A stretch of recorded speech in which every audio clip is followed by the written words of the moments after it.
అనుమానం మనిషిని దహిస్తుంది అనడానికి కొంతమంది జీవితాల్లో చోటు చేసుకున్న చేదు అనుభవాలే మనకు గుణపాఠాలుగా మిగిలాయి. ఇలాంటి ఒక అరుదైన కథ మన సినీ ప్రపంచంలో ఒకటి చోటు చేసుకుంది. ఆ కథ పేరు శారద.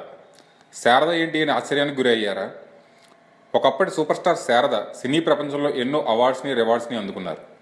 మరి అలాంటి సూపర్ స్టార్ శారదకు తన వివాహ జీవితంలో ఎన్నో ఎదురు దెబ్బలు తగిలాయి.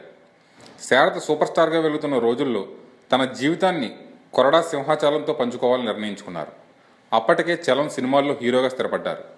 ఇద్దరూ కలిసి కొన్ని సినిమాల్లో నటించడం వల్ల వారిద్దరి మధ్య పరిచయం ప్రేమగా మారి పెళ్లి దాకా చేరింది. మొదట్లో సాఫీగా ఉన్న శారద జీవితం క్రమక్రమంగా ముళ్ళబాట అయింది. దీనికి కారణం ముమ్మాటికి చలమే అంటారు. పైకి ముద్దపప్పులా మట్టిలో మాణిక్యంలా కనబడే చలం మనసులో అనుమానం తలెత్తింది.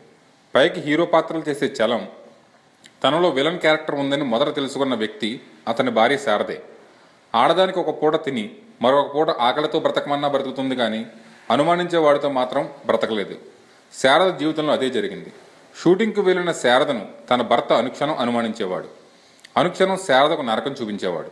సెట్లోకి వెళ్లి శారదను కొట్టిన సందర్భాలు చాలానే చోటు చేసుకున్నాయి. 1962 ఎన్టీఆర్ శారద కలిసి నటిస్తున్న మూవీ ఏవిఎం స్టూడియోలో జరుగుతుంది.